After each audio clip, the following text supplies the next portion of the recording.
horizon. Taxes would be a classic example, of course.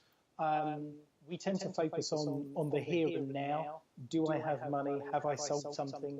Have I had the PayPal notifications in? Has my launch been a success? But you and I will say that we both know, and we've both met people who have run the fabled 6-figure launch and ended up with no money at the end of it. Yes. And that's because there was not a fundamental plan sat behind it. What happened? I have a product, I want to launch it, I will do whatever it takes to get those sales in. And so often, because we don't understand actually the simplicity of that equation that sits behind it, we go and trade and we do the things and we do more things and we do more. We think it needs something else. And consequently, it becomes very simple to effectively reduce that profitability because we didn't have an understanding of a simple framework in the beginning.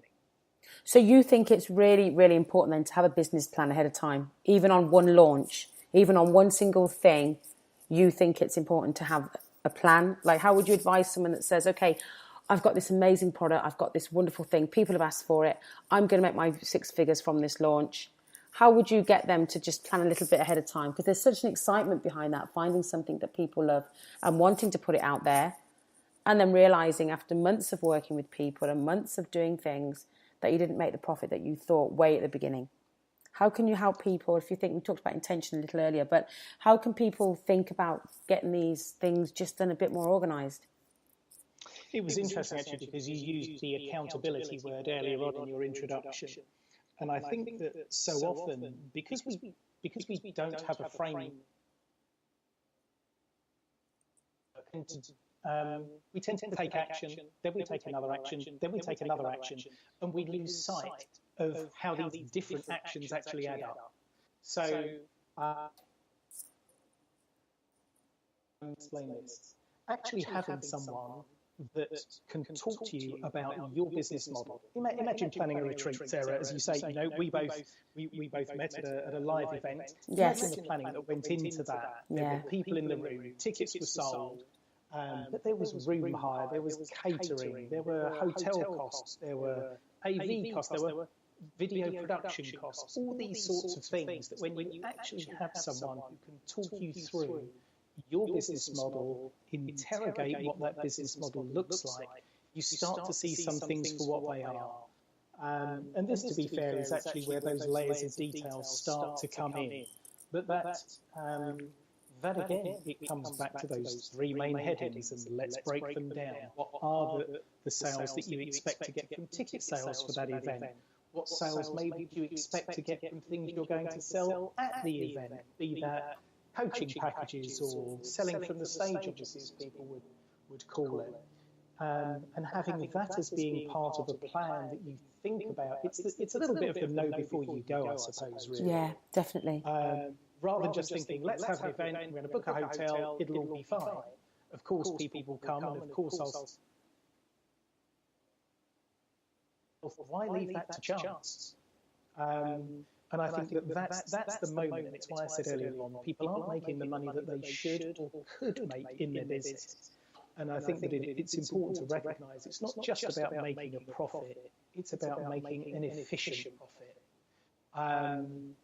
You know, in the entrepreneurial or the coaching world, we think about very much the difference between, do you sell one £10,000 coaching package, or do you have something for $50,000 a year? What happens? How does the dynamic change? Could you get 20 people in at $1,000 or £1,000 a time and turn what used to be a $10,000 income stream into a $20,000 income stream? It's still you, the same amount of time probably. You're just dispensing the information in a slightly different way, and you have radically changed the profitability of the business. But more importantly, in the entrepreneurial world, we're all after that time freedom. How that changes time and how we get to spend time, the freedom that gives us, is the real knock-on benefit of thinking about life in that way. No, that's good, because a lot of people, when they're trying to figure out their offers, they get overwhelmed. Like, do I sell the big ticket ones and just get a few people, or more? And like you said, it could actually be the same amount of time that it's spending with your 20 people versus your 10, and you're making twice as much money, and you may be putting the same time in each week to look after those people as well and give them the attention that they've paid for and they deserve and they're expecting. So it's just getting people to plan ahead so they're not feeling overwhelmed when they're putting their offers together.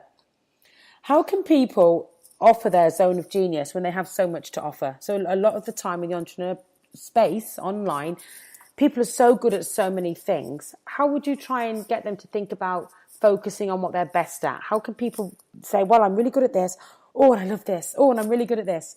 How would you, when you're speaking to people and trying to get them to plan for profit, how do you help them kind of just, go a bit linear in what they're trying to offer? It comes back to the focus word, to be honest. And I think that this is why I say I tend to take that top line approach in the beginning, take those big sections, and look at what's going on now. I think that we hear so much, interestingly, about repurposing content as being a time-efficient thing to do. Out of a blog post, you can create social media posts, you could create a podcast. There are so many things that you can do with one piece of content. And we don't always think in quite the same way about developing programs or products as a whole, maybe. Once we get into the paid arena, we do think about that time efficiency piece when it comes to repurposing something for free effectively, but we don't always take the same steps when we think about how people pay for things and how people appreciate the value in certain things. So focus is important, and I think it's very much we have to look at how a business is operating and take that as being a benchmark and a starting point. It's then about understanding the strengths that people have. Some people like videos, some people like writing. Consequently, people are suited to some different things. Some people have a business model that's very easy to leverage. Other people, it's a little bit more difficult. You have to think a little bit more deeply about what the appropriate products are and could be. And that, I think, is why we come back to the accountability piece. It's why people should have coaches, they should have mentors who are there to test some of those ideas, people who have been there and seen some of the things and seen different things succeed and fail in other businesses as well, because that's what that bucket of experience looks like. That's what we bring to the table. That is the value that people are looking for in how we educate and help them to transform their business. That doesn't mean do as I say. That means let's look at what you're doing, which bits work, how can we leverage it, how can we make it efficient. So I think that it can be a different story for each business, but we are also all individuals. We are the thing that makes us unique. We are the thing that brings our own personality into our own products. And as I say, some people are comfortable with very different things. No point sending someone down a path that says retreats are the way forward when actually they don't like being around people. Exactly, I agree with you. Yes. And they don't like the responsibility of leading people in a face-to-face way. So, we have to take personality and individual characteristics into account, but we find a path, we find the right mix of things, and we build from there.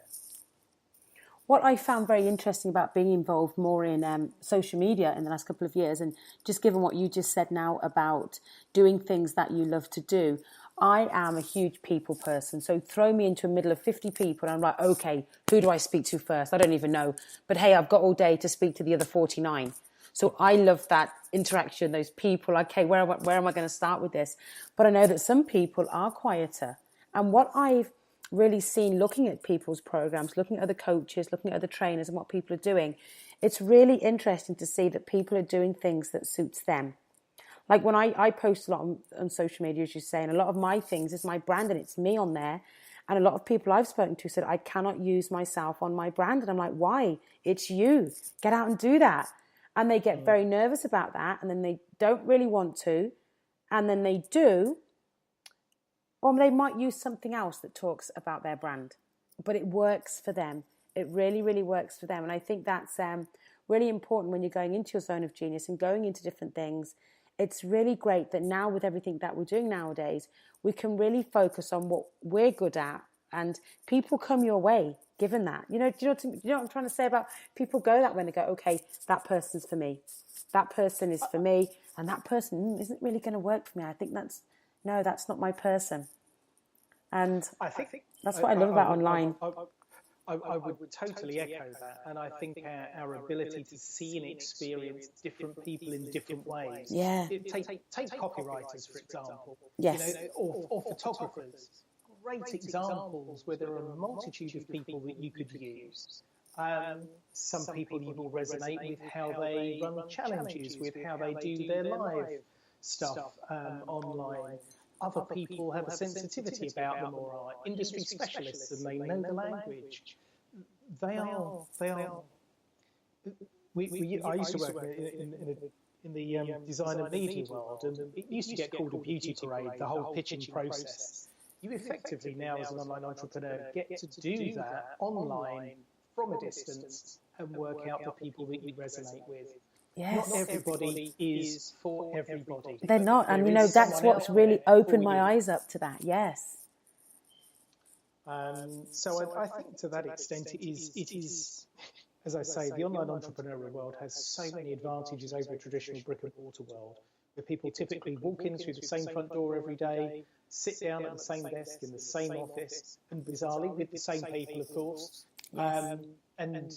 But actually we tend to lead a very blinkered existence.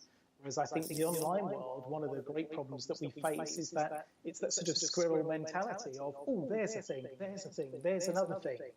And actually bringing people back to this point of focus and keeping people on track, I think is one of the reasons that the coaching world has the profile that it does.